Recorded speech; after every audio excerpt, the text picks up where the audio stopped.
Tepat di saat Aruna baru saja menanam kembali bunga-bunga kebahagiaan di atas tanah jiwanya yang sempat gersang, badai masa lalu kembali datang menghantam tanpa peringatan. 5 tahun ia berjuang dalam kesunyian, mengunci rapat pintu hatinya, hingga sosok Gavin hadir sebagai pelabuhan paling tenang yang pernah ia temui. Namun, saat gaun putih sudah tergantung di sudut kamar, dan janji suci tinggal menghitung hari, Raka muncul kembali dengan sebuah rahasia besar yang selama ini terkubur rapat di balik dinding kesalahpahaman. Kini, Aruna berdiri di persimpangan yang menyiksa, antara kesetiaan lelaki yang selalu ada untuknya, atau penyesalan mendalam dari seseorang yang ternyata tak pernah benar-benar meninggalkannya. Akankah Aruna memilih masa depan yang nyata, atau justru terjatuh kembali ke pelukan masa lalu yang penuh air mata? Halo semuanya, terima kasih sudah mengikuti perjalanan kisah Aruna sejauh ini. Sebelum kita lanjut, saya ingin menyapa teman-teman semua. Kalian sedang menonton atau membaca cerita ini dari kota mana saja nih? Silahkan tulis nama kota kalian di kolom komentar ya, agar kita semua bisa saling mengenal lebih dekat. Langit Jakarta sore itu berwarna abu-abu pekat. Semburat cingga yang biasanya menghiasi ufuk timur seolah enggan menampakkan diri, tertutup oleh lapisan awan mendung yang menggantung rendah. Aruna berdiri di balik jendela besar galeri seninya, menatap rintik hujan yang mulai membasahi aspal jalanan. Di tangannya, sebuah cangkir teh yang sudah mendingin dibiarkan begitu saja. Uapnya telah lama hilang ditelan pendingin ruangan. Aroma cap minyak dan kayu tua yang biasanya menjadi penyemangat hidupnya, kini terasa hambar. Bagi dunia luar, Aruna adalah sosok kurator sukses yang tangguh dan tenang. Namun di balik sorok matanya yang tajam, ada sebuah ruang hampa yang ia kunci rapat-rapat selama 5 tahun terakhir. Ruang itu berisi gema suara yang tak lagi terdengar dan janji-janji yang menguap bersama angin malam. Suasana galeri yang sepi membuat detak jam dinding terdengar seperti dentuman yang menyiksa. Aruna sering merasa bahwa waktu adalah musuh terbesarnya. Semakin ia mencoba berlari maju, semakin sering pikirannya ditarik kembali ke masa di mana ia masih percaya bahwa cinta adalah sesuatu yang abadi. Ia ingat betul bagaimana rasanya ditinggalkan tanpa satu patah kata pun. Hanya menyisakan sebuah kursi kosong di kafe langganan mereka dan nomor telepon yang tiba-tiba tidak aktif. Sejak saat itu, Aruna membangun tembok tinggi di sekeliling hatinya. Ia mengubah rasa sakit menjadi ambisi dan kesepian menjadi produktivitas. Namun sore ini, entah mengapa pertahanannya terasa rapuh. Setiap tetes air yang mengalir di kaca jendela mengingatkannya pada air mata yang dulu ia tumpahkan di bawah guyuran hujan yang sama. Berharap seseorang akan datang untuk memayunginya, namun tak ada yang muncul. Aruna, kamu masih di sini? Sebuah suara lembut memecah keheningan. Aruna tersentak kecil dan menoleh, menemukan Gavin berdiri di ambang pintu dengan senyum hangat yang selalu mampu meredakan badai di pikirannya. Gavin melangkah masuk, membawa aroma maskulin yang menenangkan, sangat kontras dengan dinginnya hujan di luar. Ia adalah satu-satunya orang yang berhasil menemukan celah di tembok yang Aruna bangun. Gavin tidak pernah memaksa Aruna untuk bercerita, ia hanya selalu ada, menawarkan pundak saat Aruna lelah, dan memberikan tawa saat dunia terasa terlalu serius. "Aku pikir kamu sudah pulang. Hujan di luar sangat deras. Aku bawakan jaket tambahan untukmu," lanjut Gavin sambil menyampirkan kain hangat di bahu Aruna. Sentuhan Gavin terasa nyata dan tulus. Namun jauh di lubuk hatinya, Aruna merasakan sebuah gejolak rasa bersalah. Ada bagian dari dirinya yang masih terasa mati rasa. Seolah ia hanya memberikan sisa-sisa hatinya kepada lelaki sebaik Gavin. Ia menatap mata Gavin yang penuh binar kekaguman, mencoba mencari alasan mengapa ia masih sering merasa hampa di tengah cinta yang begitu melimpah. Aruna memaksakan sebuah senyum kecil, mencoba meyakinkan dirinya sendiri bahwa hidupnya sudah sempurna sekarang. Ia memiliki karir yang cemerlang, galeri yang indah, dan seorang lelaki yang siap menjaganya selamanya. Namun, saat ia kembali menatap ke arah jalanan yang basah, sebuah perasaan janggal hinggap di dadanya. Perasaan seperti sedang menunggu sesuatu yang sebenarnya tidak ingin ia temui lagi. Ia tidak tahu bahwa di sudut kota yang lain, seseorang baru saja mendarat dengan membawa seluruh penyesalan masa lalu, siap untuk mengusik ketenangan yang susah payah ia bangun. Untuk saat ini, Aruna hanya bisa menghela napas panjang, membiarkan kehangatan jaket dari Gavin menutupi kedinginan yang entah berasal dari cuaca atau dari jiwanya yang belum sepenuhnya pulih.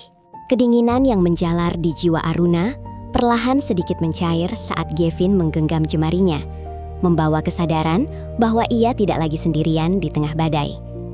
Namun, kehangatan itu tidak serta-merta mengisi relung kosong yang selama ini ia biarkan menganga. Gavin menuntunnya duduk di sofa panjang yang terletak di tengah galeri, dikelilingi oleh lukisan-lukisan abstrak yang merepresentasikan kerumitan emosi manusia. Dengan telaten, Gavin mengganti cangkir teh Aruna yang dingin dengan coklat panas yang baru saja ia beli. Tidak ada tuntutan dalam diamnya Gavin.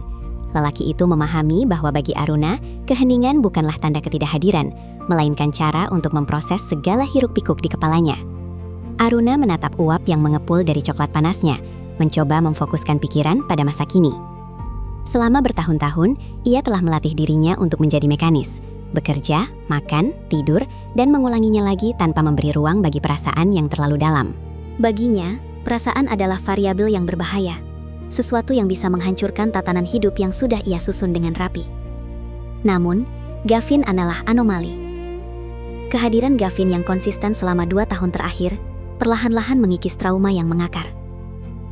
Aruna merasa seperti seorang penyintas yang baru saja menemukan daratan setelah terapung di samudera luas. Namun kakinya masih gemetar untuk benar-benar menapak dengan kokoh di atas tanah yang baru. Aku sedang memikirkan konsep pameran bulan depan, gumam Aruna, mencoba mengalihkan suasana agar tidak terlalu melankolis. Suaranya sedikit serak, memecah kesunyian galeri yang hanya diinterupsi oleh suara pendingin ruangan.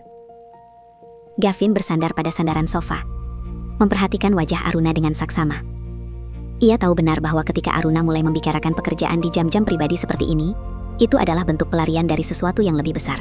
Gavin hanya tersenyum tipis, mengikuti permainan Aruna tanpa bermaksud mendesaknya ke sudut yang tidak nyaman. Ia mulai memberikan masukan-masukan kreatif tentang tata ruang dan pencahayaan, membuat Aruna sedikit demi sedikit melupakan bayang-bayang kelabu yang sempat menghantuinya di balik jendela tadi.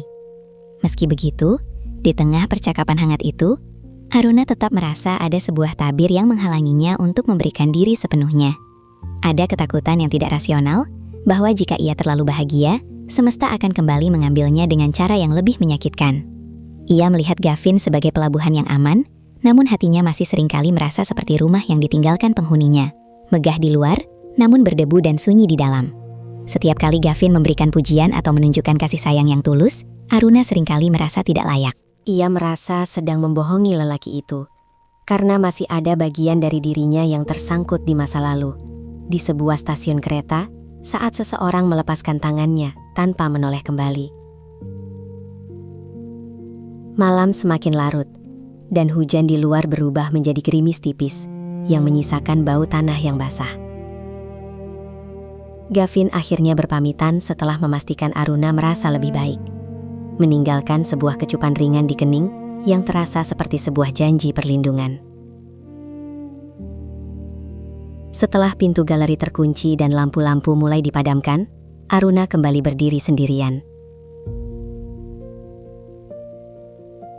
Ia menatap pantulan dirinya di kaca pajangan, seorang wanita yang tampak memiliki segalanya, namun sebenarnya sedang berjuang keras untuk merasa ada. Ia menyadari bahwa penyembuhan bukanlah sebuah garis lurus, melainkan jalan berputar yang terkadang membawanya kembali ke titik terendah. Di kegelapan itu, Aruna membisikkan satu doa sederhana. Semoga esok ia bisa mencintai Gavin dengan hati yang lebih utuh, tanpa bayang-bayang lelaki yang telah mematahkan dunianya. Doa sederhana yang terucap di tengah kesunyian galeri itu seolah menjadi kompas baru bagi langkah Aruna di hari-hari berikutnya. Ia mulai membuka diri terhadap setiap perhatian yang diberikan Gavin, membiarkan setiap tawa dan obrolan ringan mereka menjadi obat bagi sisa-sisa luka yang masih berdenyut. Aruna sadar bahwa terus-menerus menenggelamkan diri dalam kenangan hanya akan membuat hidupnya stagnan, sementara waktu terus bergulir tanpa peduli pada siapa yang tertinggal. Maka, ketika Gavin mengajaknya untuk menikmati akhir pekan di sebuah bukit yang menghadap langsung ke arah Cakrawala Kota, Aruna mengiyakan dengan hati yang lebih lapang, ia ingin membuktikan pada dirinya sendiri bahwa ia mampu melangkah keluar dari zona nyaman yang selama ini membelenggunya dalam ketakutan. Sore itu, langit berubah menjadi kanvas raksasa yang memamerkan gradasi warna ungu dan keemasan yang luar biasa cantik. Angin pegunungan yang sejuk menyisir rambut Aruna, membawa aroma pinus yang segar dan menenangkan. Mereka duduk di sebuah bangku kayu tua, memandangi lampu-lampu kota yang mulai menyala satu persatu, seperti taburan bintang di daratan. Gavin tampak lebih tenang dari biasanya, namun ada binar tekad yang kuat di matanya yang tak pernah lepas memandang Aruna. Di tempat setinggi ini, kebisingan dunia terasa begitu jauh, menyisakan ruang yang sangat intim bagi mereka berdua untuk sekadar bernapas dan mensyukuri kehadiran satu sama lain tanpa interupsi masa lalu. "Aruna," panggil Gavin lembut. Suaranya hampir menyatu dengan desis angin. Ia menggenggam kedua tangan Aruna, memberikan kehangatan yang menjalar hingga ke relung terdalam. "Aku telah menghabiskan banyak waktu merancang bangunan-bangunan kokoh, namun aku menyadari bahwa tidak ada tempat yang benar-benar terasa seperti rumah selain saat aku berada di dekatmu." Gavin kemudian merogoh saku jaketnya dan mengeluarkan sebuah kotak beludru kecil berwarna biru tua.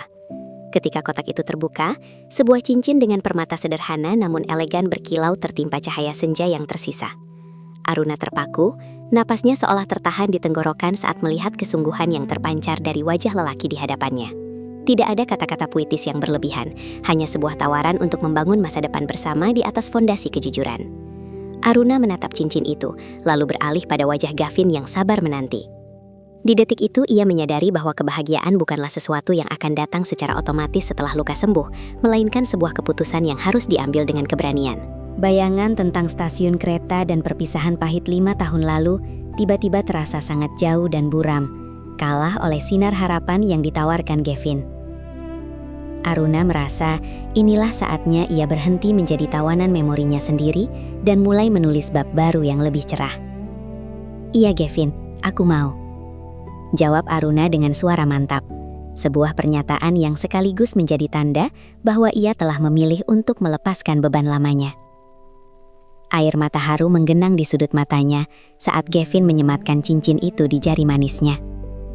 Pelukan Gavin terasa sangat protektif, seolah meyakinkan Aruna bahwa mulai saat ini, setiap badai yang datang akan mereka hadapi bersama.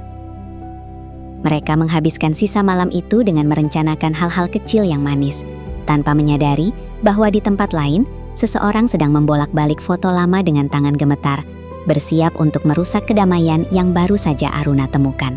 Langit malam yang bertabur bintang menjadi saksi bisu atas janji baru yang terukir, menutup bab pembuka kehidupan Aruna dengan secercah cahaya yang ia kira takkan pernah ia miliki lagi.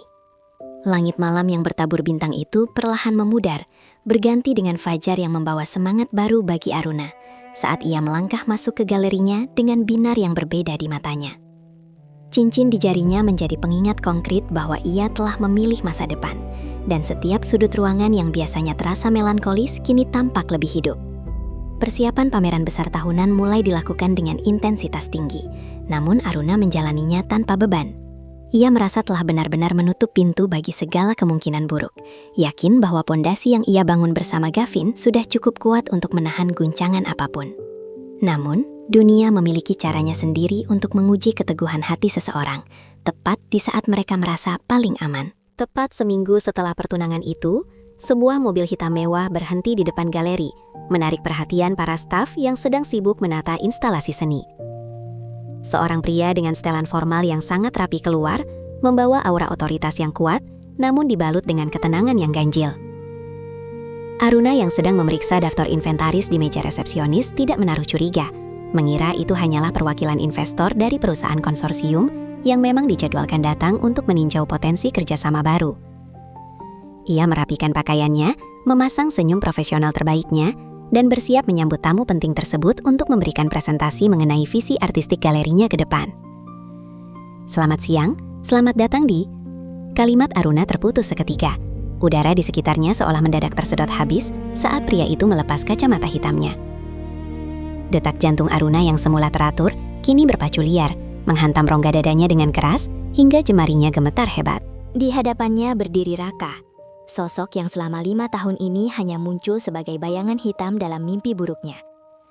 Raka tidak banyak berubah.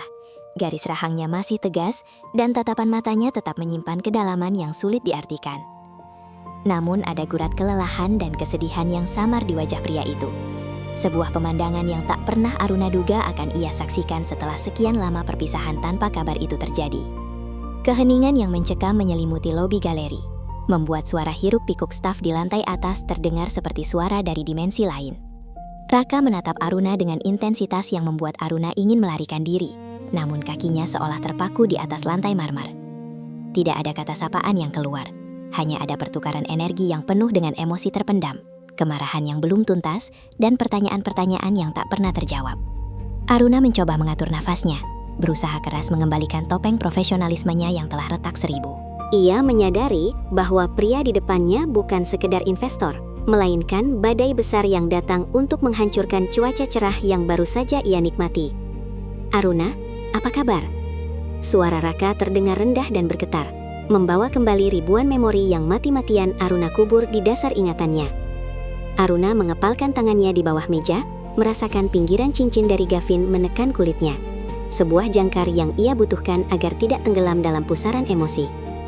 Ia menarik nafas panjang, menatap lurus ke dalam mata Raka dengan sorot dingin yang dipaksakan. "Saya di sini untuk bekerja, Tuan Raka. Jika Anda adalah perwakilan dari pihak investor, silahkan ikuti saya ke ruang rapat." Jawabnya dengan nada datar dan formal, berusaha menjaga jarak sejauh mungkin meskipun hatinya sedang berkecamuk hebat. Pertemuan ini adalah awal dari kekacauan yang akan menguji sejauh mana kebahagiaan barunya mampu bertahan dari serangan masa lalu yang penuh penyesalan. Pertemuan ini adalah awal dari kekacauan yang akan menguji sejauh mana kebahagiaan barunya mampu bertahan dari serangan masa lalu yang penuh penyesalan. Namun, Aruna tetap memaksakan langkahnya menuju ruang rapat dengan punggung tegak. Setiap ketukan sepatunya di atas lantai kayu terasa seperti detak bom waktu yang siap meledak kapan saja. Di dalam ruangan kedap suara itu, atmosfer terasa begitu menyesakkan, seolah oksigen menolak untuk berbagi ruang dengan mereka berdua. Raka duduk di seberang meja besar, tidak sedikit pun menyentuh berkas proposal yang sudah disiapkan staf galeri. Matanya hanya tertuju pada Aruna, mengamati setiap gerak-gerik wanita itu dengan sorot yang penuh dengan beban emosi yang tak terkatakan. Aruna mencoba memulai presentasi dengan suara yang diusahakan tetap stabil, memaparkan rencana ekspansi galeri dan visi artistik yang ia kembangkan dengan kerja keras selama bertahun-tahun. Namun, baru saja ia sampai pada slide ketiga, Raka memotong pembicaraannya dengan nada lembut yang justru terasa menyakitkan. "Aku tidak kesini untuk membicarakan bisnis, Aruna. Aku mencarimu ke seluruh penjuru kota sejak aku kembali, hanya untuk menjelaskan apa yang sebenarnya terjadi 5 tahun lalu," ucap Raka dengan suara yang serak. Aruna terdiam, tangannya yang memegang tetikus membeku seketika. Kemarahan yang selama ini ia tekan mulai merayap naik ke permukaan, membakar habis ketenangan semu yang ia upayakan sejak tadi. "Penjelasan?" Aruna tertawa getir, sebuah suara yang terdengar asing bahkan di telinganya sendiri. Ia meletakkan laser penunjuk dengan kasar dan menatap Raka dengan keberanian yang muncul dari rasa sakit. "Kemana saja kamu saat aku menghabiskan malam-malam tanpa tidur hanya untuk bertanya pada dinding apakah aku melakukan kesalahan? Kamu pergi tanpa meninggalkan jejak, seolah aku adalah bagian dari hidupmu yang bisa dihapus begitu saja dengan satu kedipan mata. Sekarang, setelah aku menemukan ketenangan dan membangun hidupku kembali dari nol, kamu datang dan meminta waktu untuk bicara?" Aruna merasa matanya memanas, namun ia menolak untuk menjatuhkan air mata di depan pria yang telah menghancurkan dunianya. Raka menunduk, menyisir rambutnya dengan jari-jari yang tampak sedikit gemetar, sebuah tanda kecemasan yang dulu sangat dikenal Aruna. Ia mulai bercerita tentang krisis besar yang menimpa keluarganya di luar negeri, tentang ancaman kebangkrutan dan kondisi kesehatan orang tuanya yang memaksanya pergi secara mendadak tanpa sempat berpamitan, karena situasi yang sangat mendesak dan rahasia. Ia mengaku bahwa ia dilarang menghubungi siapapun demi keamanan posisi perusahaan saat itu. Baginya, kepergian itu adalah pengorbanan terbesar. Namun bagi Aruna, itu tetaplah sebuah pengkhianatan terhadap kepercayaan yang telah mereka bangun bersama. Alasan-alasan itu terasa begitu klise dan terlambat, seperti obat yang diberikan saat luka sudah berubah menjadi jaringan parut yang tebal. Aku tahu permintaan maafku tidak akan mengubah apapun, tapi aku harus mengatakannya. Aku tidak pernah berhenti mencintaimu, Aruna. Isik Raka. Sebuah pengakuan yang seharusnya membuat hati Aruna melambung 5 tahun lalu. Namun kini, hanya terasa seperti gangguan yang tidak diinginkan. Aruna berdiri, merapikan dokumennya dengan gerakan cepat untuk menutupi gemetar di jemarinya. Ia teringat akan senyum Gavin dan janji yang mereka buat di bawah langit senja. Ia tidak boleh membiarkan narasi masa lalu merusak kenyataan indahnya saat ini. Dengan satu tatapan terakhir yang penuh ketegasan, Aruna melangkah menuju pintu, meninggalkan Raka sendirian di ruang rapat yang dingin itu, dengan segala penyesalan yang kini harus ia tanggung sendiri. Begitu pintu tertutup rapat, Aruna menyandarkan punggungnya pada tembok koridor, menghirup udara sebanyak mungkin, seolah baru saja muncul dari permukaan air setelah hampir tenggelam. Dadanya terasa sesak, bukan karena cinta yang kembali bersemi, melainkan karena guncangan memori yang memaksa masuk ke dalam realita yang sudah ia tata dengan sangat hati-hati. Ia tidak boleh goyah. Jadwal malam ini adalah acara jamuan pertunangan resmi yang dihadiri oleh keluarga besar Kevin dan kolega terdekatnya. Sebuah momen yang seharusnya menjadi perayaan kemenangan atas masa lalunya yang kelam. Malam itu, restoran mewah di jantung kota disulap menjadi taman dalam ruangan yang elegan, penuh dengan bunga lili putih kegemaran Aruna. Gavin berdiri di sisinya, mengenakan setelan jas yang membuatnya tampak sangat bersahaja, namun berwibawa. Setiap kali Gavin menyentuh punggung bawahnya atau membisikkan kata-kata pujian, Aruna mencoba untuk sepenuhnya hadir di sana, memberikan senyum terbaiknya kepada para tamu yang memberikan selamat. Namun, fokusnya pecah berkeping-keping ketika sosok yang paling tidak ia harapkan muncul di ambang pintu masuk. Raka datang mengenakan tuxedo hitam, berjalan masuk dengan langkah yang tenang namun mengintimidasi, atas undangan salah satu mitra bisnis utama Gavin yang ternyata adalah rekanan perusahaan investasi Raka. Dunia seolah berhenti berputar saat Gavin dengan ramah memperkenalkan Aruna kepada investor baru yang akan mendukung proyek arsitektur terbarunya. Raka menjabat tangan Gavin dengan sopan, namun matanya sama sekali tidak lepas dari wajah Aruna yang kini memucat di bawah polesan riasan tipis. Ketika giliran Raka menjabat tangan Aruna, genggamannya terasa sedikit lebih lama dari biasanya, mengirimkan aliran kejutan yang membuat Aruna ingin segera menarik tangannya kembali. Tidak ada keributan, tidak ada suara tinggi, hanya ada ketegangan yang merambat di antara denting gelas kristal dan alunan musik klasik yang lembut. Aruna merasakan tatapan Raka yang penuh duka, seolah pria itu sedang menyaksikan sesuatu yang sangat berharga miliknya telah berpindah tangan secara permanen.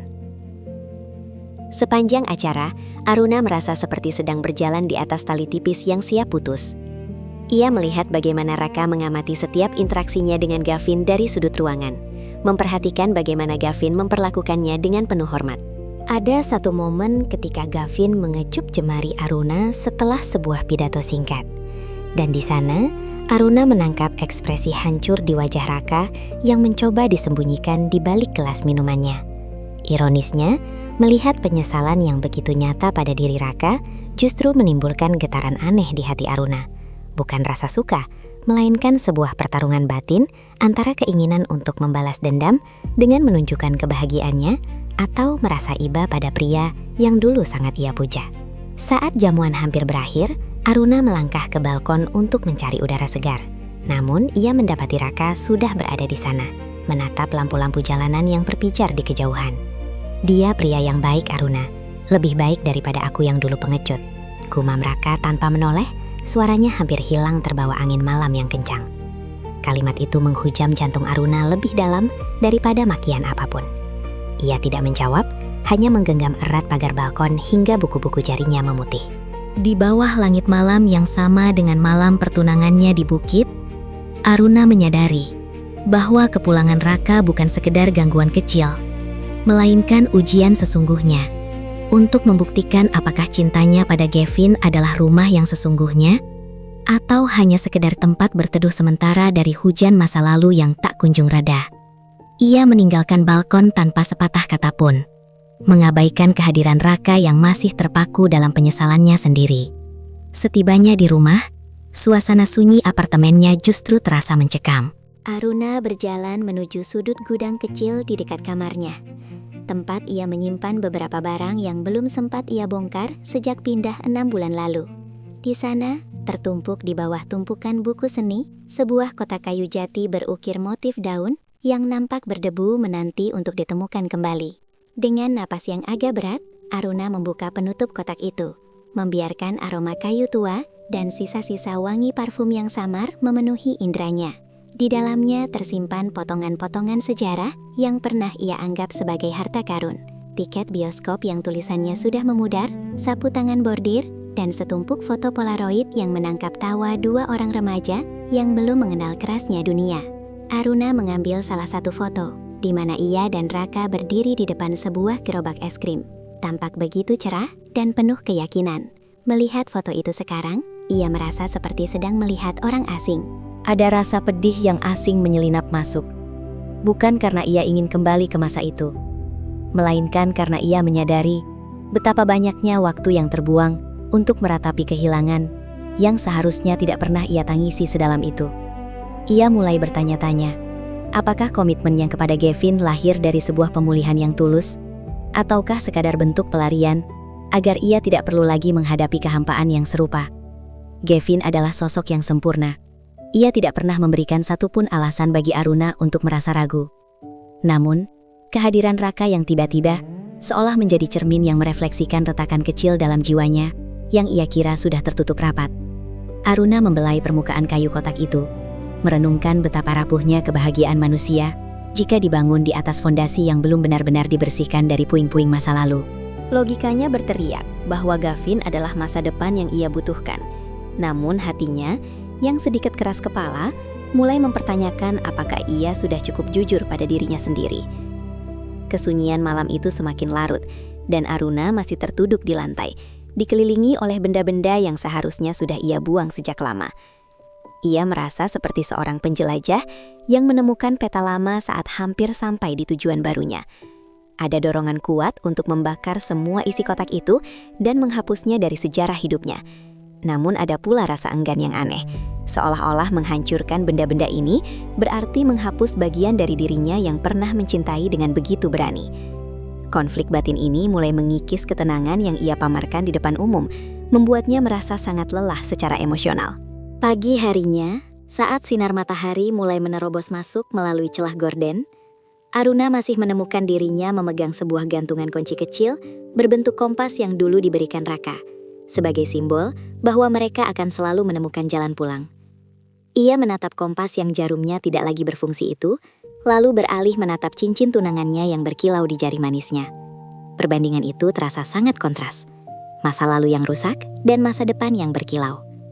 Aruna akhirnya menutup kotak kayu tersebut dengan dentuman pelan, menyadari bahwa perjalanan menuju altar bukan hanya tentang memilih gaun atau tempat acara, melainkan tentang memutuskan kemana arah kompas hatinya benar-benar ingin menunjuk sebelum semuanya terlambat.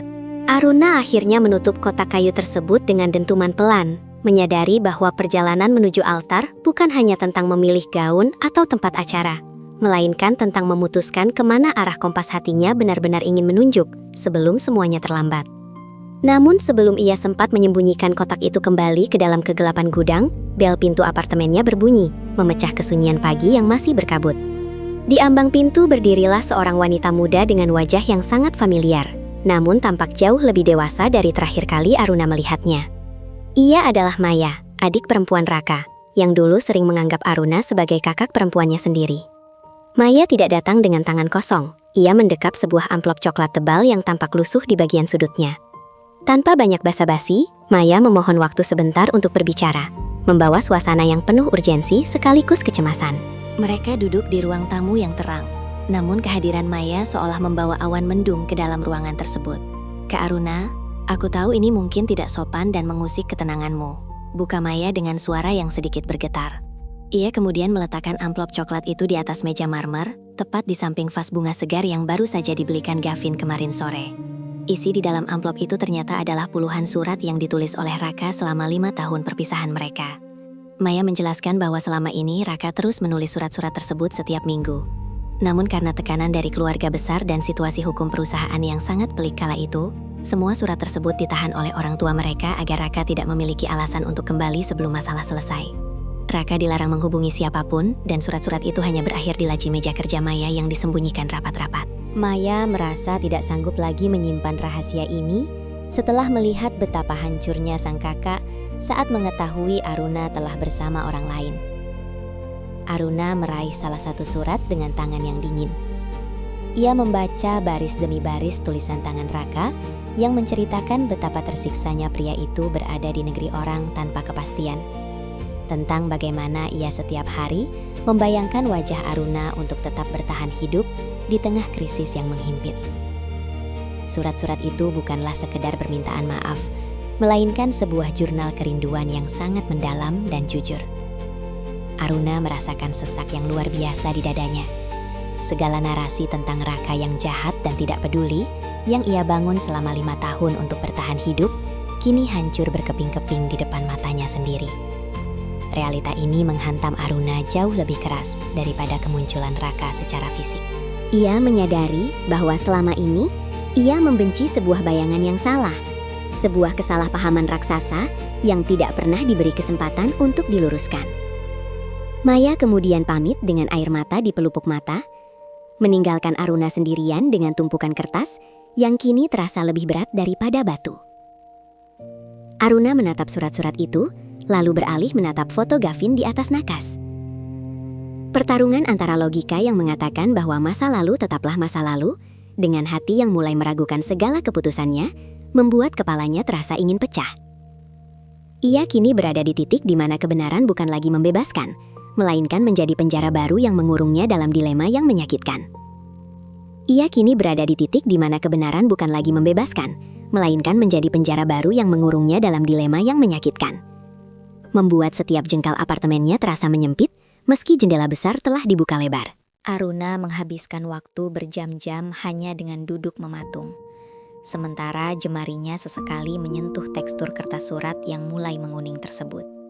Ia merasa seperti baru saja menemukan potongan terakhir dari sebuah teka-teki gambar yang sangat besar. Namun potongan itu justru merusak keindahan gambar yang sudah hampir selesai ia susun bersama Gavin. Pikiran bahwa Raka tidak pernah benar-benar membuangnya, bahwa pria itu berjuang dalam kesunyian yang sama pedihnya, mulai mengikis kemarahan yang selama ini menjadi tameng pelindungnya. Sore itu, Gavin datang berkunjung tanpa kabar sebelumnya, membawa sekantong buah segar dan senyum yang selalu bisa membuat Aruna merasa aman. Namun, kali ini Aruna tidak bisa menyambutnya dengan antusiasme yang sama. Ia buru-buru menyembunyikan amplop coklat itu di balik bantal sofa. Sebuah tindakan impulsif yang langsung membuatnya disergap rasa bersalah yang luar biasa. Gavin, yang memiliki ketajaman insting sebagai seorang arsitek dalam membaca ruang dan suasana, segera menyadari bahwa ada sesuatu yang tidak beres. Ia tidak bertanya secara langsung, melainkan duduk di samping Aruna dan mulai menceritakan kemajuan desain rumah masa depan mereka dengan penuh gairah, seolah mencoba mengusir kabut yang menyelimuti mata tunangannya. "Aruna, kamu tahu kenapa aku memilih material kayu alami untuk ruang tengah kita nanti?" tanya Gavin sambil menggenggam tangan Aruna yang terasa kaku. Aruna hanya menggeleng pelan, mencoba fokus pada suara Gavin agar pikirannya tidak melayang kembali pada surat-surat Raka. Karena kayu adalah material yang jujur, ia menunjukkan setiap serat dan bekas usianya tanpa ada yang ditutupi. Aku ingin hubungan kita seperti itu, sebuah tempat di mana kita tidak perlu menyembunyikan apapun, bahkan bagian yang paling rapuh sekalipun. Kata-kata Gavin yang penuh makna itu terasa seperti sembilu yang menyayat hati Aruna. Kebaikan Gavin yang tanpa syarat justru membuatnya merasa seperti seorang pengkhianat di rumahnya sendiri. Kepekaan Gavin akhirnya mencapai batasnya ketika ia melihat Aruna yang terus melamun tanpa menyentuh minuman yang ia sajikan. Gavin menghentikan pembicaraannya, menatap dalam ke arah mata Aruna dengan sorot penuh pengertian namun syarat dengan kecemasan. Ia tahu bahwa sejak kemunculan investor baru di galeri dan jamuan malam itu, ada sebuah tembok tak kasat mata yang kembali berdiri di antara mereka. Gavin memutuskan untuk memberikan Aruna ruang, sebuah keputusan yang sangat dewasa, namun sekaligus menyakitkan bagi keduanya. Ia tidak ingin Aruna memilihnya hanya karena kewajiban, melainkan karena keyakinan yang utuh, tanpa sisa keraguan sedikit pun. Malam itu, setelah Gavin pamit dengan pelukan yang terasa lebih erat dari biasanya, Aruna kembali berhadapan dengan tumpukan surat di atas meja. Logikanya terus berputar, mencoba membandingkan antara pengorbanan Raka di masa lalu dengan kesetiaan Gavin di masa sekarang. Ia terjebak dalam pusaran emosi di mana setiap pilihan terasa seperti kekalahan bagi pihak lain. Aruna menyadari bahwa keraguan yang mulai tumbuh di hatinya bukan karena ia masih mencintai Raka dengan cara yang sama seperti dulu, melainkan karena ia tidak tahan melihat kenyataan bahwa ada seseorang yang menderita begitu hebat demi dirinya tanpa ia ketahui. Persimpangan jalan ini kini tampak semakin berkabut, menuntutnya untuk membuat keputusan yang paling sulit dalam hidupnya sebelum hari pernikahan yang semakin mendekat itu tiba. Persimpangan jalan ini kini tampak semakin berkabut, menuntut Aruna untuk membuat keputusan yang paling sulit dalam hidupnya sebelum hari pernikahan yang semakin mendekat itu tiba. Setiap detik yang berlalu terasa seperti beban yang menghimpit pundaknya. Sementara bayang-bayang dua pria dengan segala ketulusannya terus bertarung di dalam benaknya. Aruna menyadari bahwa ia tidak bisa terus bersembunyi di balik kesibukan galeri atau senyum palsu di depan Gavin.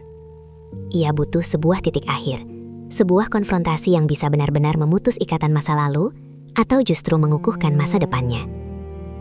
Maka ketika sebuah pesan singkat masuk ke ponselnya dari nomor yang tidak dikenal, namun sangat ia hafal polanya, Aruna tahu saatnya telah tiba. Raka memintanya untuk bertemu satu kali saja di taman kota yang dulu menjadi saksi bisu awal mula hubungan mereka. Tempat di mana mereka pernah mengukir inisial nama di sebuah bangku tua. Pesan itu tidak berisi permohonan untuk kembali, melainkan sebuah permintaan maaf resmi yang ingin disampaikan secara langsung sebelum Raka memutuskan untuk kembali ke luar negeri dan menetap di sana selamanya. Aruna menatap layar ponselnya dengan tangan gemetar. Logikanya memperingatkan bahwa pertemuan ini hanya akan menambah luka baru. Namun nuraninya berbisik bahwa tanpa pertemuan ini, ia tidak akan pernah benar-benar bisa memberikan hati yang utuh kepada Gavin. Ia terjebak dalam dilema moral yang hebat.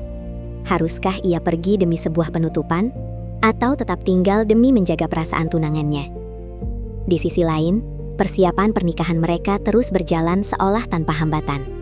Ibu Gavin menelepon pagi itu untuk menanyakan detail pesanan bunga, sementara vendor catering meminta konfirmasi terakhir mengenai menu utama. Aruna menjawab semuanya dengan nada otomatis, namun jiwanya terasa berada di tempat lain. Ia melihat gaun pengantin yang tergantung di sudut kamar, sebuah simbol kesetiaan yang kini tampak sangat berat untuk ia kenakan. Aruna mulai merasa bahwa jika ia tidak menyelesaikan urusannya dengan Raka sekarang, bayangan pria itu akan selalu berdiri di antara dirinya dan Gavin di depan altar nanti, menjadi pihak ketiga yang tak kasat mata, namun selalu terasa kehadirannya. Sore harinya, saat mentari mulai condong ke barat, Aruna mengambil kunci mobilnya dengan tekad yang bulat. Ia mengenakan syal tipis untuk menutupi wajahnya dari angin sore yang mulai dingin, melangkah keluar apartemen dengan perasaan campur aduk. Ia memutuskan untuk jujur pada dirinya sendiri bahwa ada bagian dari ceritanya yang belum selesai ditulis. Jalanan kota yang padat seolah ikut merasakan kegelisahannya. Setiap lampu merah terasa seperti jeda yang memaksanya untuk kembali berpikir ulang. Namun, dorongan untuk menemukan kejelasan lebih kuat daripada rasa takutnya akan resiko yang mungkin timbul. Setibanya di taman, Aruna melihat sosok pria berdiri membelakangi keramaian, menatap ke arah kolam air mancur yang tenang. Punggung itu tampak begitu rapuh, sangat berbeda dengan sosok investor angkuh yang ia lihat di galeri beberapa hari lalu. Aruna melangkah mendekat. Setiap injakan kakinya di atas dedaunan kering menghasilkan suara gemerisik yang menandakan kehadirannya. Raka menoleh, dan untuk pertama kalinya setelah sekian lama, Aruna tidak melihat kemarahan atau kebencian di matanya, melainkan sebuah penerimaan yang tulus. Disinilah, di persimpanan jalan yang penuh sejarah ini, Aruna bersiap menghadapi kebenaran yang mungkin akan mengubah arah hidupnya selamanya. Tepat saat gerimis tipis mulai turun membasahi bumi. Gerimis tipis yang mulai turun membasahi bumi seolah menjadi tirai yang memisahkan Aruna dan Raka dari hiruk-pikuk dunia luar, menyisakan kesunyian yang mencekam di antara mereka. Aruna berdiri hanya beberapa langkah di belakang pria itu, membiarkan butiran air yang dingin menyentuh kulit wajahnya, seolah mencoba membasuh kegelisahan yang memuncak sejak pagi. Raka akhirnya membalikkan badan sepenuhnya, menatap Aruna dengan sorot mata yang tak lagi mengandung otoritas seorang investor, melainkan sorot mata lelaki yang telah kehilangan arah selama bertahun-tahun. Di tempat ini, di mana kenangan manis mereka terkubur di bawah rimbunnya pohon-pohon tua, waktu seolah melambat, memaksa keduanya untuk saling berhadapan dengan jujur. "Terima kasih sudah datang, Aruna." Suara Raka terdengar serat, hampir tenggelam oleh suara rintik hujan yang menghantam permukaan kolam di belakangnya. Ia melangkah satu tindak lebih dekat, namun Aruna tetap pada posisinya, menciptakan jarak yang tak kasat mata, namun sangat terasa. Aruna menatap pria itu, mencari sisa-sisa amarah yang ia bawa dari rumah. Namun yang ia temukan hanyalah rasa lelah yang luar biasa. Ia mengeluarkan amplop coklat dari tasnya dan menunjukkannya kepada Raka. "Maya memberikan ini padaku. Mengapa kamu membiarkan aku membencimu begitu lama, Raka?" Mengapa kamu membiarkan aku merasa bahwa aku tidak cukup berharga untuk sebuah penjelasan? Ledakan emosi yang selama ini Aruna bendung akhirnya pecah. Ia tidak lagi peduli dengan riasan wajahnya yang mungkin luntur atau pakaiannya yang mulai lembab. Dengan suara bergetar, ia menumpahkan segala sesak yang ia simpan selama 5 tahun. Tentang bagaimana ia harus belajar bernafas kembali di tengah kehampaan. Tentang setiap sudut kota yang terasa seperti duri, karena mengingatkannya pada pengkhianatan yang ia sangka nyata. Raka hanya diam mendengarkan, membiarkan setiap kata-kata Aruna menghujamnya seperti anak panah. Ia tidak membela diri. Ia menerima setiap tuduhan itu sebagai hukuman yang memang pantas ia terima, atas keputusannya untuk menghilang demi melindungi keluarganya. "Aku pengecut, Aruna. Aku pikir dengan menjauh, aku melindungimu dari kekacauan hidupku. Aku tidak sadar bahwa ketidakhadiranku justru menciptakan luka yang lebih dalam daripada kebenaran itu sendiri," ucap Raka dengan nada penuh penyesalan. Ia bersimpuh di atas rumput yang basah, sebuah gestur kerendahan hati yang membuat pertahanan Aruna runtuh. Raka menceritakan bagaimana setiap surat yang ia tulis adalah upayanya untuk tetap waras, dan bagaimana ia hampir gila saat mengetahui bahwa surat-surat itu tidak pernah sampai ke tangan Aruna. Di tepi danau yang berkabut itu, mereka berdua tenggelam dalam duka atas waktu yang telah tercuri oleh keadaan. Namun, di tengah isak tangisnya, Aruna menyadari sesuatu yang sangat mendasar. Rasa sakit ini, meski nyata, terasa seperti bagian dari bab yang seharusnya sudah selesai. Ia melihat Raka bukan lagi sebagai masa depannya, melainkan sebagai bagian dari dirinya yang harus ia lepaskan agar ia bisa benar-benar sembuh. Pertemuan ini bukan tentang kembali menjalin cinta, melainkan tentang memaafkan diri sendiri atas semua waktu yang dihabiskan untuk meratat. Di saat itulah, Aruna merasakan beban di pundaknya sedikit terangkat, meski hatinya masih terasa remuk oleh realita yang baru saja ia terima. Ia berdiri di antara dua kutub emosi, menyadari bahwa konfrontasi ini adalah puncak dari badai yang harus ia lalui sebelum ia bisa melihat pelangi yang dijanjikan oleh sosok lain yang sedang menunggunya dengan setia. Konfrontasi ini adalah puncak dari badai yang harus ia lalui sebelum ia bisa melihat pelangi yang dijanjikan oleh sosok lain yang sedang menunggunya dengan setia. Namun kenyataan tidaklah semudah membalikkan telapak tangan. Begitu Aruna sampai di rumah dengan pakaian yang separuh basah kuyup, tubuhnya mendadak lemas dan suhu tubuhnya melonjak drastis. Tekanan batin yang luar biasa hebat, ditambah dengan paparan cuaca dingin di tepi danau, membuat pertahanan fisiknya runtuh seketika. Ia hanya sempat mengirimkan pesan singkat kepada Gavin sebelum kegelapan merenggut kesadarannya di atas lantai kamar yang dingin. Aruna jatuh sakit. Sebuah reaksi alami dari tubuhnya yang sudah terlalu lama dipaksa untuk berpura-pura kuat menghadapi badai emosi yang bertubi-tubi. Gavin tiba dalam waktu kurang dari 20 menit, membawa kunci cadangan dan raut wajah yang penuh dengan kecemasan yang mendalam. Ia menemukan Aruna terbaring menggigil, menggumamkan kata-kata yang tidak jelas dalam tidurnya yang gelisah. Tanpa banyak bertanya, Gavin langsung mengambil alih situasi. Ia mengompres dahi Aruna, mengganti selimutnya, dan memasakkan bubur hangat dengan ketulusan yang luar biasa.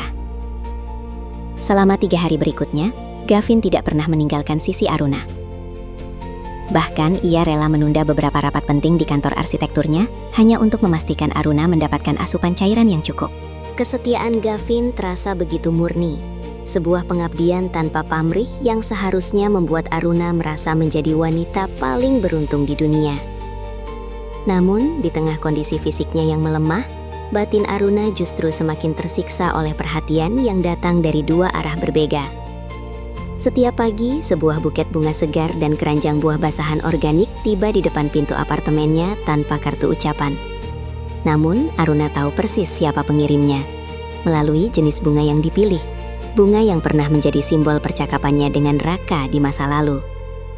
Raka tidak muncul secara fisik, namun ia terus mengirimkan perhatian-perhatian kecil melalui pesan singkat yang berisi pengingat untuk minum obat atau sekedar kutipan penyemangat.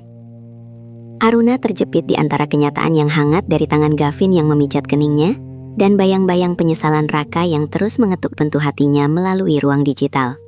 Dunia Aruna seolah terbelah menjadi dua kutub yang saling tarik-menarik dengan kekuatan yang sama besarnya. Di satu sisi, ada Gavin yang mewakili stabilitas, keamanan, dan masa depan yang terukur. Seorang pria yang mencintainya tanpa pernah membuatnya menangis.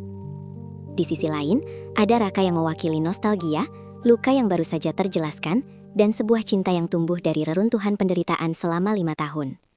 Setiap kali ia menatap wajah lelah Gavin yang tertidur di kursi samping tempat tidurnya, Aruna merasakan denyut rasa bersalah yang mencekik. Ia merasa sedang mengkhianati ketulusan Gavin hanya karena ia belum bisa sepenuhnya mengusir suara Raka dari kepalanya.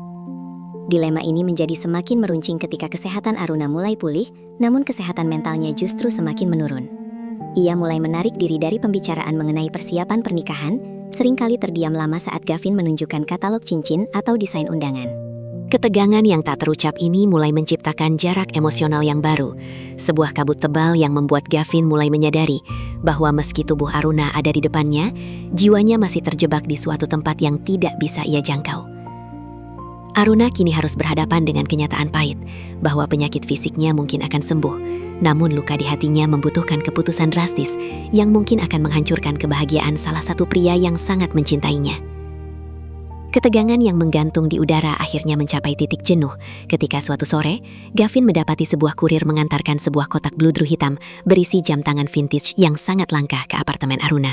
Di dalamnya terselip sebuah catatan pendek dengan tulisan tangan yang sangat khas. Sebuah perhatian yang terlalu personal untuk disebut sebagai sekadar hadiah dari mitra bisnis. Gavin yang selama ini mencoba bersabar dan memberikan ruang, merasa bahwa batas toleransinya telah terlampaui. Ia tidak marah dengan meledak-ledak, namun ketenangannya justru terasa lebih mengerikan daripada badai. Tanpa memberitahu Aruna yang masih beristirahat di kamar, Gavin memutuskan untuk menemui Raka di kantor investasinya. Ia membutuhkan jawaban langsung, bukan sekadar asumsi yang menggerogoti kepercayaannya. Pertemuan itu terjadi di sebuah lounge eksekutif yang sunyi, di mana kedua lelaki itu duduk berhadapan dengan aura yang saling bertolak belakang. Gavin dengan kemeja biru langitnya yang melambangkan kejernihan, dan Raka dengan setelan gelapnya yang mencerminkan masa lalu yang kelam. Tidak ada basa-basi di antara mereka. Hanya ada tatapan mata yang saling mengunci, mencoba membaca sejauh mana tekad masing-masing untuk memenangkan hati wanita yang sama. Aku tahu siapa kamu bagi Aruna di masa lalu, dan aku menghargai sejarah yang pernah kalian miliki. Buka Gavin dengan nada rendah namun penuh penekanan.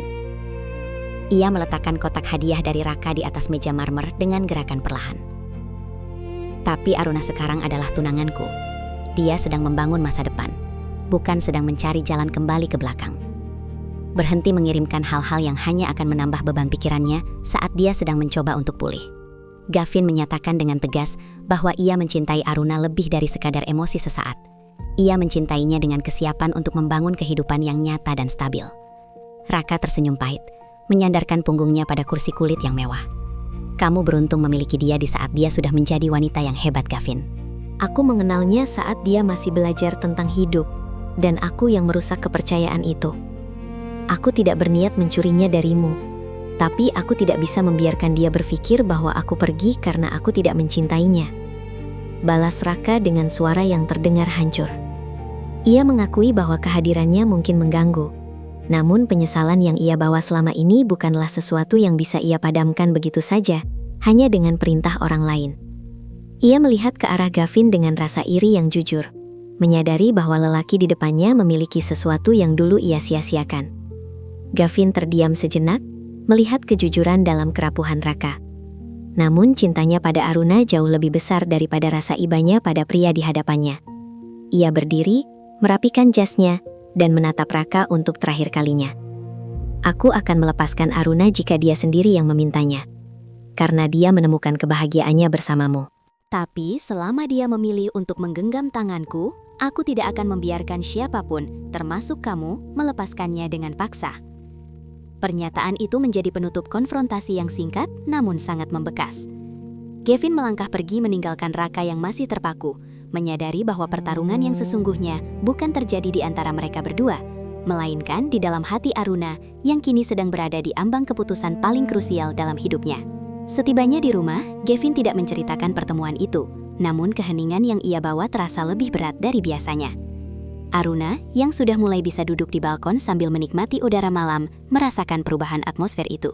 Ia melihat punggung Gavin yang tampak tegang saat pria itu mencuci piring di dapur. Sebuah pemandangan yang biasanya memberikan kedamaian, namun kini justru memicu rasa sesak yang luar biasa di dadanya. Aruna menyadari bahwa mencintai seseorang bukan tentang siapa yang lebih dulu datang atau siapa yang memiliki sejarah paling panjang, tapi siapa yang tetap memilih untuk tinggal dan merawat luka saat badai ketidakpastian datang menghantam. Malam itu, Aruna mengambil keputusan untuk berhenti melarikan diri dari kenyataan yang mengonyak batinnya. Ia mengambil ponselnya dan melihat rentetan pesan dari Raka yang berisi penyesalan, lalu beralih menatap Gavin yang kini tertidur lelap di sofa karena kelelahan menjaganya. Perbedaan di antara keduanya sangat nyata. Raka adalah badai yang indah namun menghancurkan, sementara Gavin adalah pelabuhan yang tenang namun seringkali dianggap biasa karena kehadirannya yang selalu ada.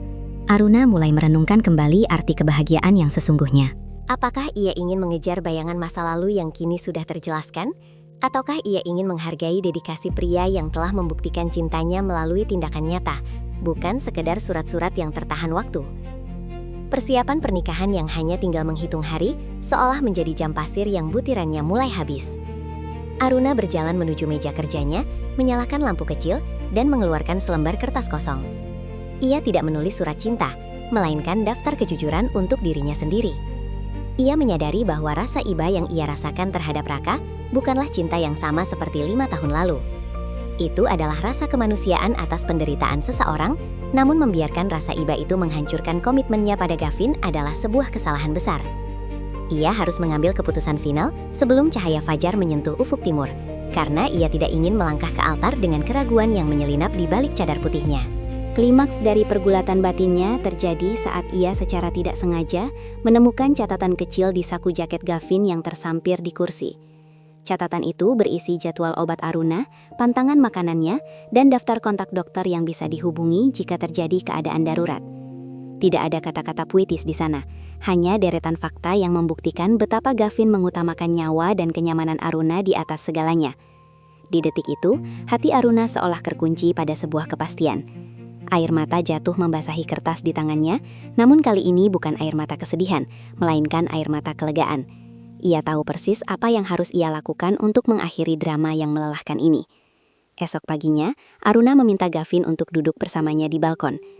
Dengan suara yang tenang namun penuh ketegasan, ia menceritakan bahwa ia sudah mengetahui segalanya dan telah menentukan arah hidupnya. Ia meminta izin untuk menemui Raka 1 kali lagi, bukan untuk bernegosiasi, melainkan untuk memberikan titik penutup yang permanen. Gavin menatap mata Aruna, mencari sisa-sisa keraguan, dan ketika ia hanya menemukan kejernihan di sana, ia mengangguk pelan sambil melepaskan genggaman tangannya. Ini adalah ujian kepercayaan tertinggi bagi mereka berdua. Aruna berdiri, mengambil kunci mobilnya, dan bersiap menghadapi konfrontasi terakhir yang akan menentukan apakah ia akan pulang sebagai wanita yang bebas atau tetap terjebak dalam labirin masa lalu selamanya. Aruna berdiri, mengambil kunci mobilnya, dan bersiap menghadapi konfrontasi terakhir yang akan menentukan apakah ia akan pulang sebagai wanita yang bebas atau tetap terjebak dalam labirin masa lalu selamanya. Ia mengemudikan kendaraannya menuju sebuah kafe kecil di sudut kota yang jarang dikunjungi, tempat yang tidak memiliki keterikatan memori apapun dengan masa lalunya. Di sana, Raka sudah menunggu dengan secangkir kopi yang tampak tak tersentuh. Wajahnya menunjukkan harapan yang membumbung tinggi saat melihat kehadiran Aruna. Namun, Aruna datang bukan dengan kerinduan yang sama. Ia datang dengan ketenangan seorang wanita yang baru saja memenangkan perang melawan dirinya sendiri. Tanpa menunggu sapaan yang canggung, Aruna duduk di hadapan Raka dan meletakkan amplop coklat berisi surat-surat itu di atas meja. Aku sudah membaca semuanya, Raka. Setiap kata, setiap keluh kesah yang kamu tulis selama 5 tahun itu. Buka Aruna dengan nada bicara yang stabil, tanpa ada getaran emosi yang meluap-luap seperti pertemuan mereka di danau.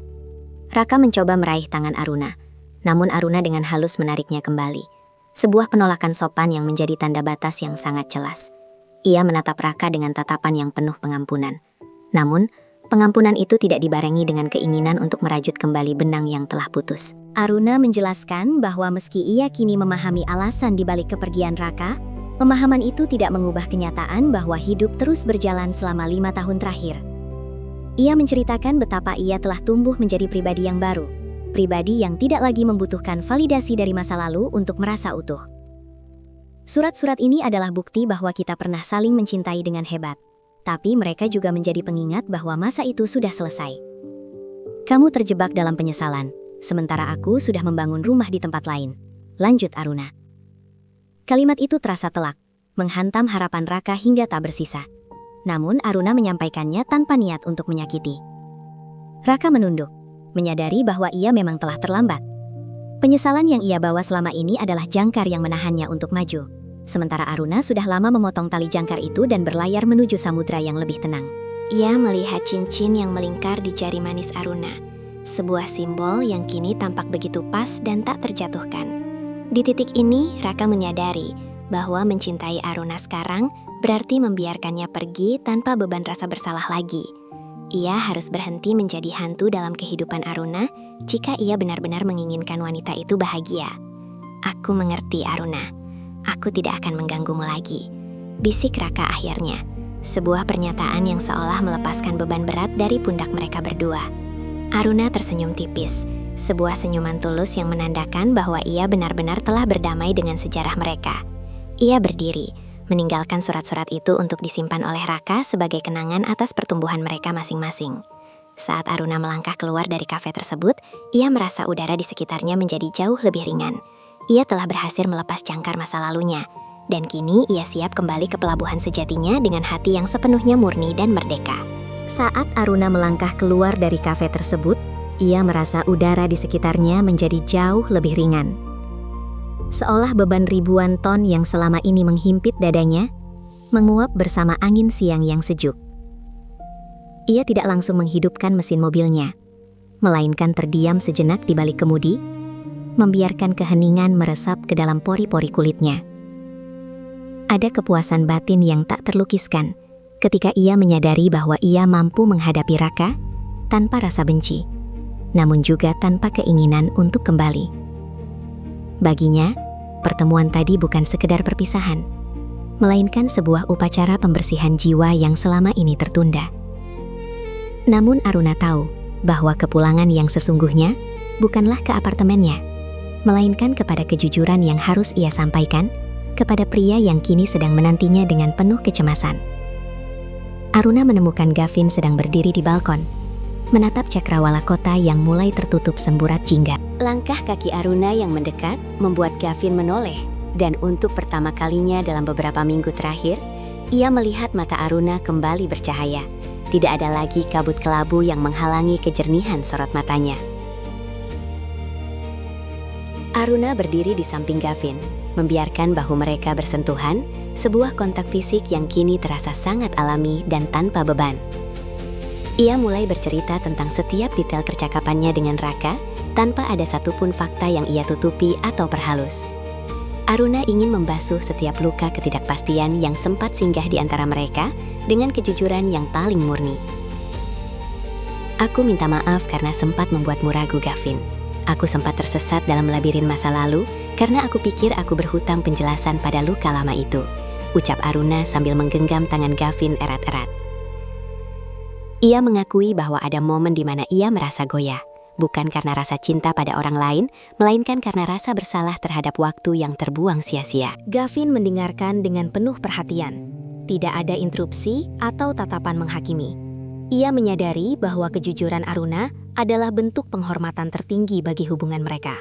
Namun, sebagai pria yang bijaksana, Gavin juga mengusulkan sesuatu yang mengejutkan. Mereka perlu menunda prosesi sakral yang tinggal beberapa hari lagi itu. Keputusan untuk menunda pernikahan bukan didasari oleh rasa marah atau keraguan baru, melainkan sebagai bentuk penghormatan terhadap kesucian sebuah ikatan.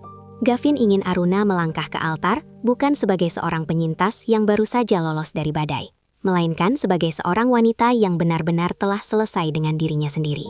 Mereka membutuhkan waktu untuk menata ulang emosi, memastikan bahwa tidak ada lagi bayangan pihak ketiga yang menempel pada rencana masa depan mereka. Aku ingin kita memulai dari titik nol yang jujur, Aruna, tanpa sisa keraguan, tanpa beban rahasia. Aku akan menunggumu sampai kamu benar-benar siap untuk memakai gaun itu dengan senyum yang utuh, bisik Gavin dengan penuh kasih.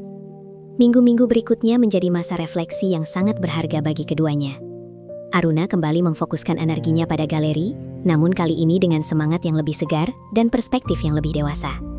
Ia mulai melepas semua atribut masa lalunya, termasuk kotak kayu jati yang akhirnya ia sumbangkan ke sebuah yayasan barang antik tanpa rasa penyesalan. Selama masa jeda ini, Gavin tetap menjadi pilar penyangga yang kokoh, memberikan dukungan dari jarak yang sehat tanpa tekanan. Mereka belajar untuk jatuh cinta lagi pada versi diri mereka yang baru, membasuh setiap luka lama dengan komunikasi yang lebih dalam. Cahaya di ujung jalan yang sempat meredup kini mulai berpijar kembali, menandakan bahwa keputusan untuk jujur adalah satu-satunya jalan menuju kedamaian yang permanen. Cahaya di ujung jalan yang sempat meredup kini mulai berpijar kembali, menandakan bahwa keputusan untuk jujur adalah satu-satunya jalan menuju kedamaian yang permanen. Dan bagi Aruna, kedamaian itu terasa begitu nyata saat ia terbangun tanpa ada lagi bayangan menyesakan yang membuntuti mimpinya. Masa penundaan pernikahan yang mereka sepakati ternyata menjadi berkah tersembunyi. Ia dan Gavin menghabiskan waktu dengan melakukan hal-hal sederhana yang selama ini terabaikan oleh kesibukan dan konflik batin.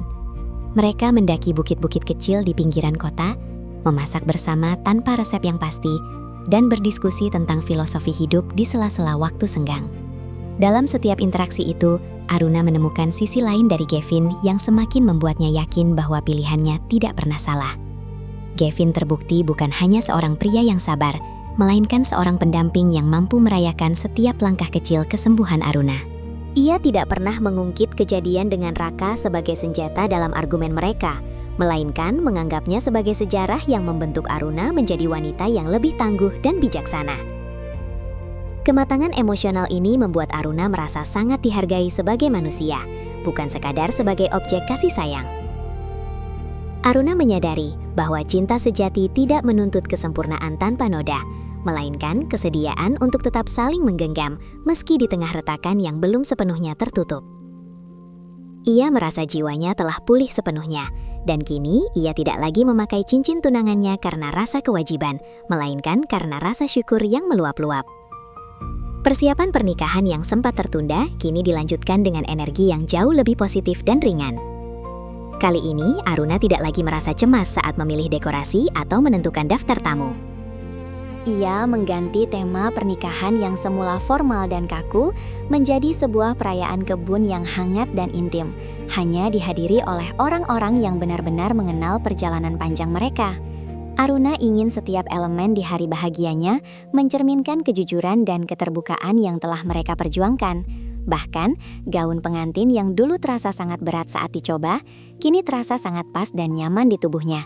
Seolah-olah, gaun itu pun ikut merasakan kelegaan yang dirasakan oleh pemakainya. Menjelang hari besar itu, Aruna sempat menerima kabar singkat melalui Maya bahwa Raka telah benar-benar menetap di luar negeri dan mulai fokus pada kegiatan sosial selain bisnis investasinya.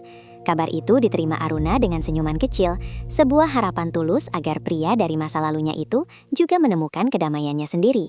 Tidak ada lagi rasa perih atau keinginan untuk mencari tahu lebih lanjut. Informasi itu hanyalah sekadar titik penutup bagi sebuah paragraf yang sudah ia anggap selesai.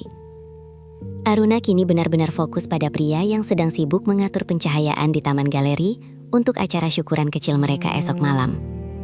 Malam sebelum hari pernikahan yang baru, Aruna duduk sendirian di teras rumahnya, menatap bulan sabit yang menggantung cantik di langit malam.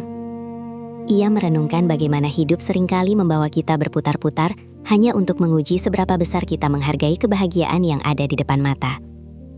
Ia menyadari bahwa ia bukan lagi Aruna yang 5 tahun lalu menangis di bawah hujan, atau Aruna yang beberapa bulan lalu goyah karena selembar surat lama.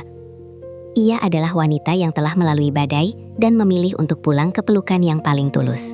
Cerita tentang masa lalunya kini telah benar-benar menjadi sejarah, dan ia siap melangkah menuju altar dengan keyakinan penuh bahwa kebahagiaan sejati bukanlah tentang melupakan, melainkan tentang memilih untuk terus melangkah maju bersama orang yang tepat. Ia adalah wanita yang telah melalui badai dan memilih untuk pulang ke pelukan yang paling tulus, sebuah kesadaran yang kini terpancar nyata saat Aruna berdiri di depan cermin besar mengenakan gaun putih berbahan sutra ringan yang jatuh dengan anggun di tubuhnya. Hari yang ditunggu-tunggu itu akhirnya tiba, bukan sebagai pelarian dari kesepian, melainkan sebagai perayaan atas sebuah kemerdekaan hati. Udara pagi di Taman Galeri terasa begitu sejuk, membawa aroma bunga melati dan mawar yang bermekaran, menciptakan suasana hikmat yang tak berlebihan. Aruna menatap bayangannya sendiri, tidak ada lagi gurat kecemasan atau sisa-sisa kesedihan yang dulu sering menghiasi wajahnya.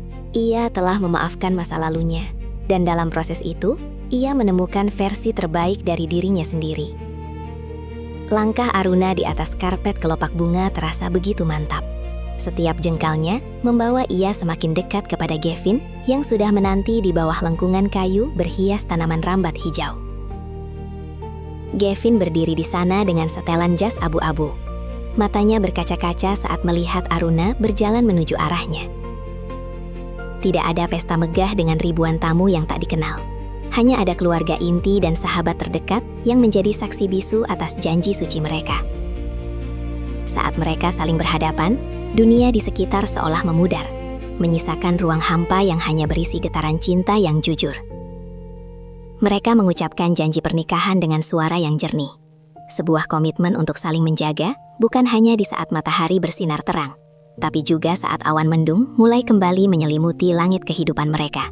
Di sudut taman yang agak tersembunyi, sebuah kursi dibiarkan kosong, melambangkan ruang bagi setiap memori yang telah mereka lalui untuk sampai ke titik ini. Aruna menyadari bahwa kebahagiaan yang ia rasakan sekarang bukanlah hasil dari keberuntungan semata, melainkan buah dari keberanian untuk berkata cukup pada luka lama.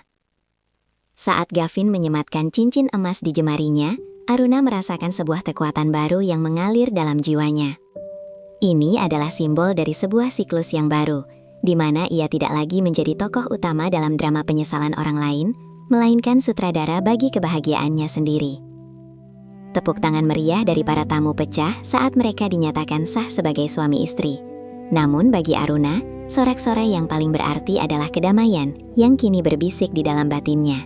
Momen haru terjadi saat sesi ramah tamah, di mana Aruna melihat Maya hadir di antara tamu undangan, memberikan senyum tulus yang menandakan bahwa hubungan baik tetap bisa terjalin meski sejarah telah berakhir. Maya memberikan sebuah pelukan erat, sebuah gestur yang seolah mengatakan bahwa semua beban sudah dilepaskan dengan cara yang paling terhormat. Aruna merasa seluruh potongan teka-teki hidupnya telah terpasang dengan sempurna. Ia melihat Gavin yang sedang tertawa bersama ayahnya, dan di detik itu, ia tahu bahwa ia telah menemukan rumah yang selama ini ia cari di tempat yang paling tidak terduga, di dalam ketulusan seorang pria yang mencintainya tanpa menuntut ia untuk menjadi sempurna. Hari kemenangan ini ditutup dengan tarian pelan di bawah temaram lampu gantung yang menghiasi taman. Aruna menyandarkan kepalanya di bahu Gavin, mendengarkan detak jantung pria itu yang tenang dan teratur. Ia tidak lagi menoleh ke arah pintu masuk. Tidak lagi menunggu siapapun yang mungkin akan datang merusak suasana. Baginya, siapapun yang datang terlambat dalam hidupnya adalah bagian dari masa lalu yang sudah ia titipkan pada angin malam. Cerita tentang dia yang menyesal telah ia tutup rapat di perpustakaan memorinya, digantikan dengan narasi baru yang penuh warna dan harapan. Di bawah naungan langit malam yang cerah, Aruna akhirnya benar-benar memahami bahwa kemenangan sejati adalah saat kita mampu bahagia tanpa perlu membuktikan apapun kepada mereka yang pernah meninggalkan kita. Di bawah naungan langit malam yang cerah, Aruna akhirnya benar-benar memahami bahwa kemenangan sejati adalah saat kita mampu bahagia tanpa perlu membuktikan apapun kepada mereka yang pernah meninggalkan kita. Setahun telah berlalu sejak hari pernikahan yang khidmat di Taman Galeri itu, dan kini kehidupan Aruna bertransformasi menjadi sebuah ritme yang harmonis dan penuh makna. Ia tidak lagi mengukur waktunya dengan sisa-sisa kesedihan, melainkan dengan pencapaian-pencapaian kecil yang ia bangun bersama Gavin di rumah baru mereka. Rumah itu yang didesain sendiri oleh Gavin dengan banyak jendela besar agar cahaya matahari selalu bisa masuk ke setiap sudutnya, menjadi simbol dari keterbukaan dan kejujuran yang menjadi fondasi hubungan mereka. Pagi hari di kediaman mereka selalu dimulai dengan aroma kopi yang diseduh Gavin dan suara gemerisik daun dari kebun kecil yang mereka rawat bersama. Aruna menemukan kenyamanan yang luar biasa dalam rutinitas yang sederhana ini, sesuatu yang dulu ia anggap membosankan saat ia masih terjebak dalam pusaran drama masa muda yang meledak-ledak. Kini, ia menyadari bahwa stabilitas adalah bentuk kemewahan yang paling hakiki. Gavin tetap menjadi pria yang sama, yang selalu menaruh perhatian pada detail terkecil, seperti memastikan Aruna tidak melewatkan sarapannya sebelum berangkat ke galeri, atau sekadar meninggalkan catatan penyemangat di pintu lemari es. Cinta mereka tumbuh bukan dari kejutan-kejutan besar, melainkan dari konsistensi yang tak pernah luntur oleh waktu. Galeri Seni Aruna pun berkembang pesat, menjadi salah satu pusat kebudayaan yang paling disegani karena keberaniannya mengangkat tema-tema tentang pemulihan dan resiliensi.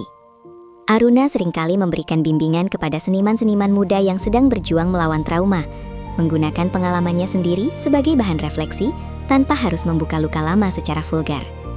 Ia telah menjadi sosok mentor yang bijak, yang mampu menunjukkan bahwa kehancuran bukanlah titik akhir, melainkan peluang untuk menyusun kembali puing-puing diri menjadi sesuatu yang lebih indah dan kokoh.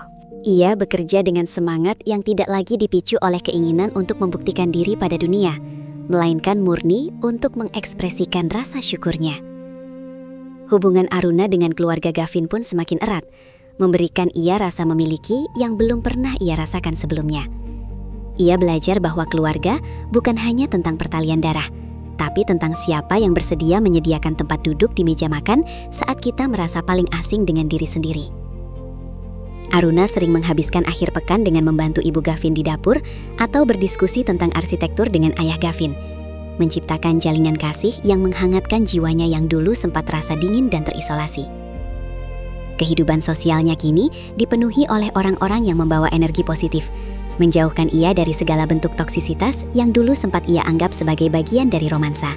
Suatu sore, saat Aruna sedang merapikan perpustakaan pribadinya, ia menemukan kembali amplop coklat dari Raka yang terselip di antara buku-buku referensi seni yang sudah lama tidak ia buka. Ia menatap amplop itu sejenak, namun kali ini tidak ada desiran emosi atau getaran di tangannya. Ia hanya tersenyum tipis, lalu memasukkan amplop tersebut ke dalam kotak donasi kertas untuk didaur ulang. Baginya, sejarah itu sudah benar-benar selesai dan telah berubah menjadi sesuatu yang baru. Ia melangkah menuju ruang tengah, di mana Gavin sedang menunggunya untuk mendiskusikan rencana perjalanan liburan mereka. Aruna menyadari bahwa rumah yang utuh bukan hanya tentang bangunan fisik yang megah, melainkan tentang jiwa yang sudah tidak lagi mencari pintu keluar karena telah menemukan tempat di mana ia benar-benar diterima apa adanya. Aruna menyadari bahwa rumah yang utuh bukan hanya tentang bangunan fisik yang megah, melainkan tentang jiwa yang sudah tidak lagi mencari pintu keluar karena telah menemukan tempat di mana ia benar-benar diterima apa adanya. Di senja yang tenang itu, ia berdiri di balkon lantai atas, memandangi gradasi warna langit yang perlahan bertransisi dari emas menjadi biru gelap. Tidak ada lagi debar ketakutan akan hari esok atau penyesalan atas hari kemarin. Aruna merasa dirinya telah benar-benar lunas membayar semua hutang rasa pada masa lalu. Ia kini bukan lagi seorang wanita yang didefinisikan oleh siapa yang meninggalkannya, melainkan oleh siapa yang ia pilih untuk tetap tinggal di sisinya. Puncak dari kedamaian ini terasa begitu hikmat saat Aruna memutuskan untuk mengadakan pameran tunggal di galerinya dengan tema Metamorfosis Hati. Pameran ini bukan sekedar ajang bisnis, melainkan sebuah pernyataan penutup bagi publik dan dirinya sendiri. Di tengah ruangan galeri yang megah, terdapat satu instalasi utama berupa cermin besar yang dikelilingi oleh kepingan-kepingan keramik yang disatukan kembali dengan tinta emas. Sebuah teknik seni yang melambangkan bahwa sesuatu yang pernah hancur bisa menjadi lebih berharga setelah diperbaiki. Pengunjung terdiam menatap karya itu, merasakan getaran emosi tentang perjuangan seseorang untuk bangkit dari puing-puing kekecewaan. Di tengah kerumunan tamu, Aruna melihat sosok yang sangat ia kenal berdiri di depan instalasi tersebut. Itu adalah Raka. Ia datang tanpa pemberitahuan, tampak lebih kurus, namun dengan binar mata yang lebih jernih.